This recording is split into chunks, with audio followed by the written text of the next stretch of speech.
Bonjour à tous les amis, j'espère que vous allez bien. On se retrouve dans cette vidéo pour faire le bilan des 11 journées de Ligue 1 et plus précisément des 11 matchs qu'a eu le HAC pendant ces 11 journées.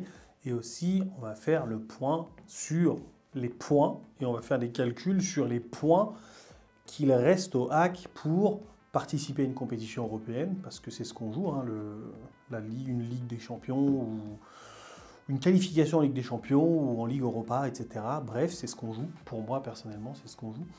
Pour d'autres, on joue le maintien. Et je vais vous expliquer en gros pourquoi le HAC est bien parti, pourquoi le HAC est mal parti pour tel ou tel objectif. On va tout de suite faire un petit récapitulatif sur la saison du HAC. Je vais prendre mon PC, ça va un petit peu m'aider.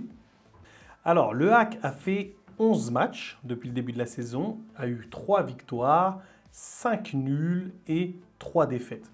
Tout ça, en fait, ça donne une moyenne au HAC de 1,27 points par match joué. Actuellement, le HAC est à la 7e place de Ligue 1, devant Marseille. Mais Marseille a un match en moins, donc je dirais pas devant Marseille, je dirais devant Rennes. Ça fait bien de dire devant Rennes, devant Lyon et devant Lens. C'est cool, non ? Donc voilà pour, on va dire, le petit bilan du HAC en Ligue 1 depuis le début. Là, récemment, j'ai vu beaucoup de personnes s'indigner, s'inquiéter. Pourquoi ? Parce que le HAC n'avait pas marqué depuis 500 minutes. 500 minutes que le HAC n'a pas marqué, c'est incroyable, c'est inquiétant, tatati, tatati, tatata. Non, c'est pas comme ça, les gars, qu'il faut penser.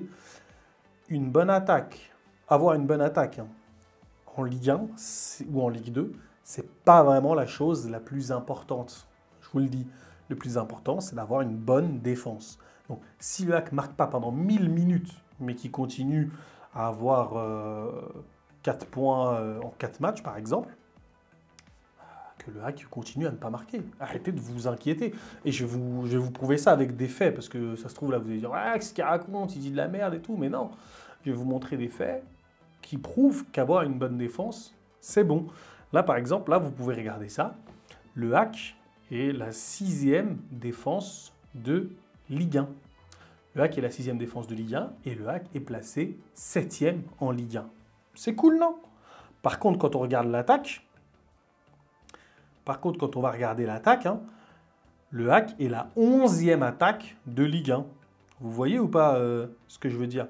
Regardez Nantes. Nantes est derrière le HAC, mais là, Nantes, c'est la 5e attaque. Rennes, c'est la 4e attaque de Ligue 1.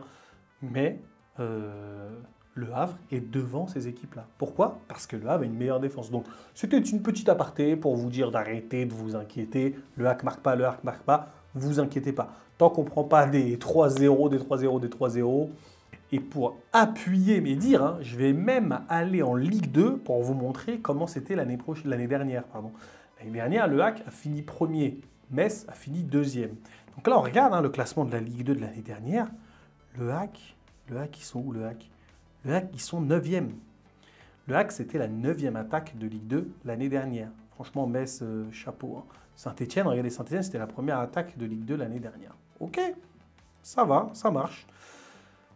Mais la défense, regardez, première défense, deuxième défense, troisième défense. Là, vous voyez que la défense permet de gagner des titres. L'attaque permet de gagner des matchs. Ok? Regardez là. Là, vous avez les buts pour. BP, ça veut dire but pour. BC, ça veut dire but contre. Donc, le HAC a marqué 46 buts. On a pris 19. Mais qui a marqué plus que le HAC? Regardez, Bordeaux, ils ont marqué plus que le HAC. Ils sont en Ligue 2. Metz aussi. Mais Metz, ils sont derrière nous en Ligue 1. Bref. 46, regardez. Je ne sais même pas. Regardez, même dans les derniers, là. Regardez, il y a un relégable, là, qui est à 2 points. À 2 buts, pardon, du HAC, là. De buts pour. Ils ont mis juste 2 buts de moins que le HAC. Par contre, vous regardez leur défense, c'est ça qui les fait perdre, en fait. Bref, je ne vais pas m'éterniser. Il y a même tout ça, là. Il y a qui, là? C'est qui, ça? C'est Guingamp. Guingamp aussi a marqué plus que le HAC. Mais vous voyez, le HAC n'a pas la meilleure attaque du championnat. Mais grâce à sa solidité défensive, le HAC peut atteindre les niveaux européens, Champions League, Ligue Europa, etc., etc. Donc là, on va faire le point. Okay, il reste 23 matchs au HAC pour atteindre plusieurs objectifs. On va commencer avec les scénarios du plus optimiste au plus pessimiste. Scénario de qualification européenne. Le HAC doit faire 13 victoires, 7 nuls et 3 défaites maximum. Maximum 3 défaites et on a une chance de faire une coupe européenne. Peut-être pas la Ligue des Champions, mais voilà, une petite coupe, ça peut être pas mal. Et ça fera un total de 46 points, plus les 14 points déjà acquis. Cela fait un total de 60 points. Quand une équipe a 60 points dans la Ligue 1 actuelle, là, elle peut atteindre le niveau européen. Et vous voyez maintenant, là, c'est ce qui reste à faire au HAC pour atteindre ces niveaux-là et pour jouer une coupe de ce niveau-là. Maintenant, on a un scénario milieu de tableau supérieur. Milieu de tableau supérieur, c'est exactement où nous sommes là, tout de suite. Là. On est 7e, ça c'est le milieu de tableau supérieur. Ça, c'est les équipes qui sont maintenues, qui n'ont peut-être pas de coupe européenne à jouer et qui jouent voilà, en toute détente, comme Clermont et Lorient l'année dernière.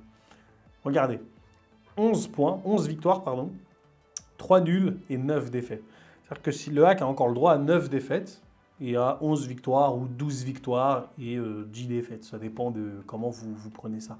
Parce que pour ceux qui ne le savent pas, j'abuse quand je dis ça, mais une victoire, c'est 3 points. Un match nul, c'est 1 point. Et une défaite, c'est 0 point. Donc voilà, et ça fera un total de 36 points si le HAC arrive à atteindre ses objectifs. Et ça fera 50 points en tout. Là, le scénario milieu de tableau inférieur, c'est-à-dire que là, on sera, je sais pas moi, dans les 11e, dans les 12e. Hein. Il vous faut 8 victoires, le HAC. Là, 8 victoires. Gagnez 8 fois, s'il vous plaît. Ou gagnez 10 fois. C'est-à-dire que là, si le HAC gagne 10 fois, on est sûr d'être maintenu, les amis. Je vous le dis. On est sûr d'être maintenu. On peut peut-être viser l'Europe si vraiment on s'en donne les moyens. Mais là, je vous le dis, 8 victoires, c'est largement faisable. 10 victoires, c'est largement faisable. Et on a le droit à 9 défaites. Ok, les gars? Ça fait un total de 44 points. Et 30 points, 30 points à prendre pour vraiment être à cette place-là. Ça va? Oui, ça va, ça va. Après, voilà, faut garder à l'esprit que ces scénarios sont vraiment hypothétiques. Si, par exemple, par mégarde, tout le bas de tableau, là, sous le HAC, gagne contre tout le haut de tableau qui est au-dessus du HAC, peut-être que ces calculs peuvent être faussés. C'est pour ça que dans 5 matchs, là, normalement, je vais refaire une émission pour recalculer tout ça. Ok? Scénario de maintien confortable. C'est sûr qu'on ne va pas en Ligue 2 et on est tranquille.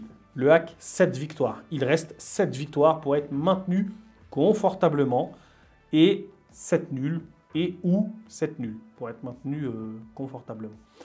Si ça ne vous plaît pas, vous pouvez dire 7, 8, 9 victoires et un nul. 9 victoires et un nul, c'est cool. 9 défaites, on a le droit à 9 défaites, ça nous fera un total de 28 points. Et un total de 42 points avec les 14 points qu'on a déjà acquis. Donc voilà, 42 points, on est maintenu confortablement. Limite de maintien, là c'est vraiment le b.a.-ba. C'est-à-dire que le HAC, s'ils voient petit dans leur tête, hein, comme la majorité des Havrais avec qui je parle, non, on joue le maintien, on va pas se prendre pour des autres. Calmez-vous. ça c'est pour vous, ok? Limite de maintien. Si le HAC arrive à avoir 6 victoires et 6 nuls, et a le droit à 11 défaites, hein, les gars, ça, ce sera maintenu, mais à la limite, quoi. Ok? C'est-à-dire que là, on peut dire 6, 7, 8 victoires et 11 défaites. 8 victoires, 11 défaites, c'est bon, le HAC est maintenu, mais sur le fil du rasoir. Ça fera un total de 24 points pris, plus les 14 points déjà acquis, cela fait 38 points. Et cette vidéo, elle est intéressante. Pourquoi? Parce que le HAC a fait presque un tiers de sa saison. Ok? Là, il y a 34 matchs. Et le HAC en a fait 11. Et 11 fois 3, ça fait 33. Un tiers, c'est 1 sur 3. Okay, donc le HAC a fait 1 sur 3 de sa saison. Et 1 sur 3 de sa saison, là, là on sait que s'il continue sur ce rythme-là, ils vont être en maintien confortable. S'ils continuent avec le rythme de 1,27 points par match, ça va être le maintien confortable. Et voilà, si ils arrivent à faire 3 victoires dans les 11 prochains matchs, plus encore 3-4 victoires dans les 11 prochains matchs qui viennent après les 11 prochains matchs, voilà, dans les 22 prochains matchs, s'ils font 6 ou 7 victoires, le HAC est maintenu confortablement. C'est pas énorme, hein, et ils ont droit à 11 défaites. Franchement, c'est pas énorme. Scénario de relégation. Là, le HAC fait 5 victoires, 5 nuls et 13 défaites, les amis. On est relégué parce que ça nous fera que 34 points. Et encore, hein, avec, là, je dis 34 points, mais on peut totalement être maintenu avec 34 points. Si Lyon continue à faire les cons comme ça, si Metz aussi continue à ne pas réussir à tenir le score comme ils le font, ben, c'est tout à fait possible que moins de 34 points soit suffisant pour rester en Ligue 1.